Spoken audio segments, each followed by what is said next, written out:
Sawadee and good afternoon. Today is Friday, the 28th of January, 2022, and this is the English language summary of the press briefing by the Center for COVID-19 Situation Administration, or CCSA. Let me begin today right away with a quick summary of the Thai briefing given just now by Dr. Pisamai. A couple of points or issues in particular that I believe may be of interest to our English language audiences tuning in from home. And that is first that the meeting discussed this morning the appearance of clusters still in a variety of settings, namely eateries, religious activities such as weddings and other religious activities, where afterwards there would be large gatherings and eating together and groupings together where those clusters were found later on.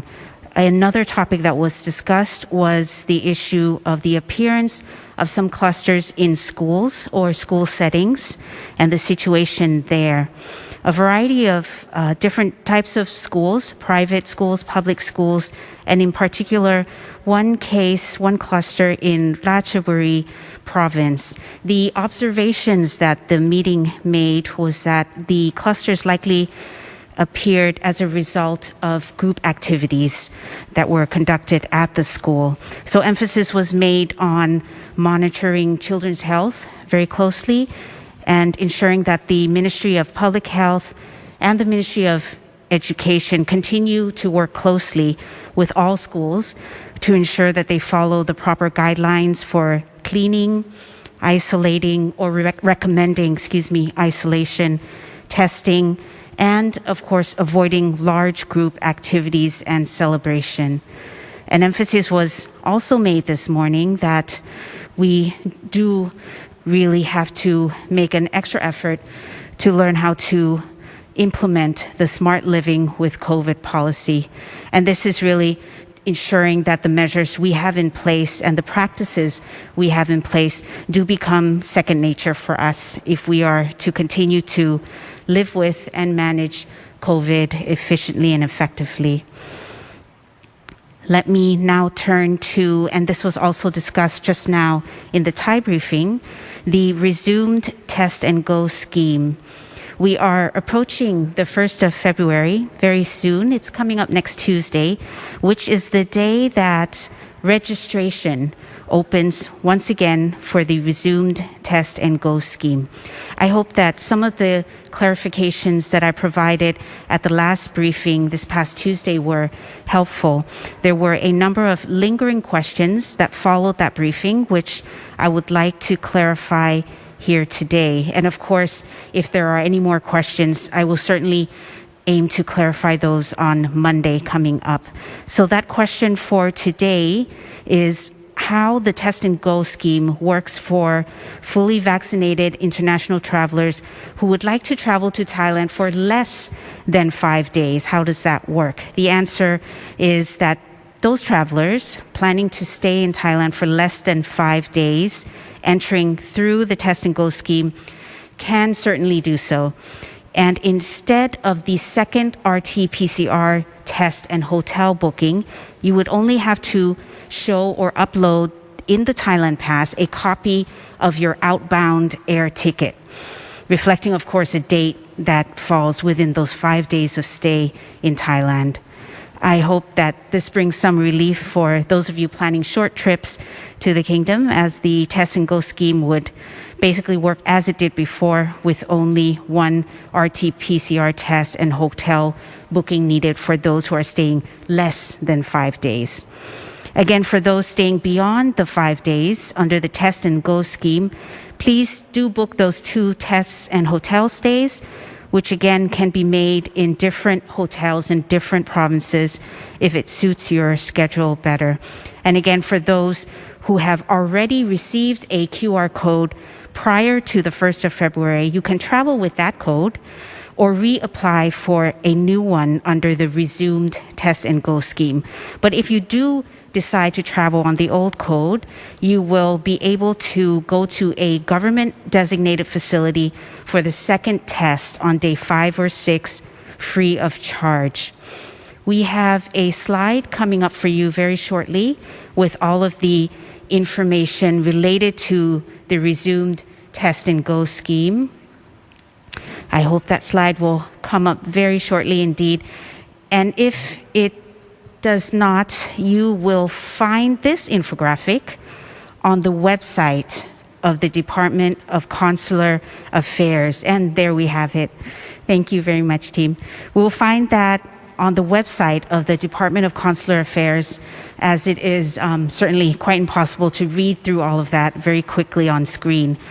We have also that QR code there for you that you can take a picture of, and it will lead you to this infographic as well as a Q&A section, that we hope will be useful for some of the questions that many of you have sent to us over the past week and a half.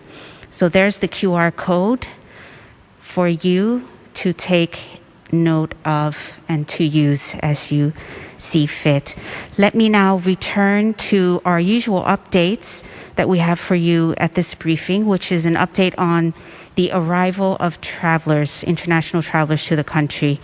During the 1st to the 27th of January, 2022, a total of 170,479 international travelers entered the country.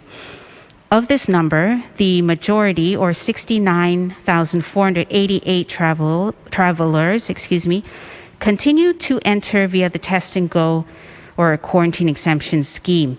Another 70,593 entered via the Sandbox scheme, and as you see there, 30,398 through the alternative quarantine scheme, meaning unvaccinated or not fully vaccinated persons.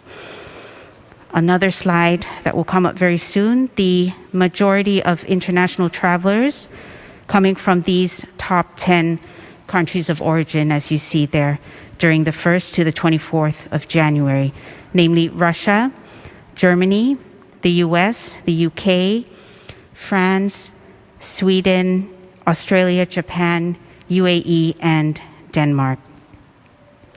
Let's turn now to the general situation of COVID in the country domestically. Today, we have new confirmed cases logging in at 8,450. That's a slight jump from previous days, but still in a relatively manageable range of 7,000 to 8,000. We have new recoveries at 7,484 and fatalities, unfortunately, a little higher than we have been seeing today at 28 cases. As was mentioned in the Thai briefing just now, Omicron is now the dominant variant in Thailand. It was also reported in the news today, and it is accounting for 94.6% of patients, while the Delta variant accounts for only 5.4%. In that same report, which quoted a Thai health official, and in the Thai briefing just now actually as well, it was underlined that the new stealth, as they are calling it, as well as the original Omicron, so you have two variants of the Omicron variant, are very similar and not leading to severe symptoms. And it was underlined as well that both can still be detected very well by the ATK test.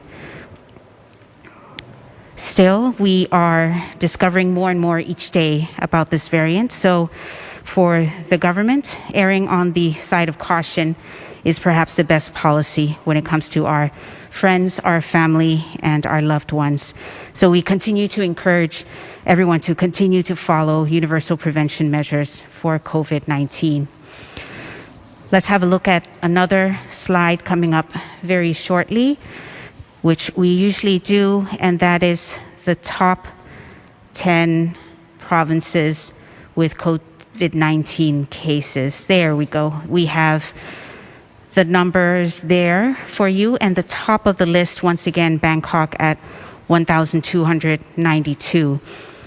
Green being a number that is less than the previous day. So that's a bit of good news, or is the silver lining for Bangkokians today. We have 10 top provinces there: Bangkok, Samut Prakan, Nonthaburi, Chonburi, Phuket, and the list goes on. Turning now to vaccination progress, or progress in our vaccination drive. Yesterday, we administered a total of 465,154 doses of the vaccine, which increases the accumulated number of vaccinations to more than 114 million doses. This, fortunately, brings us to 75.1%, which is over 52 million people of the population receiving their first dose, and 69.6%, that's almost 70%, having received their second dose. The remaining 19.3, or not the remaining, but 19.3%, which is over 13.4 million people, have received their third dose. A reminder for our foreign friends and residents in Bangkok and the vicinity who would like to have a third dose of the vaccination, or that booster dose, you can register via the mobile service providers shown on screen there. We are reminding that while it is important for the general public to get a booster shot 3 months after receiving the second dose, a fourth shot is not yet necessary for most people. That is all I have for today. In the coming Chinese New Year celebration this weekend and early next week, we thank everyone for your part in fighting COVID and continue to request everyone to take extra care this holiday season. Be sure to mask up, stay in well-ventilated areas and eateries, wash hands frequently, and the like. Thank you very much, and สวัสดีค่ะ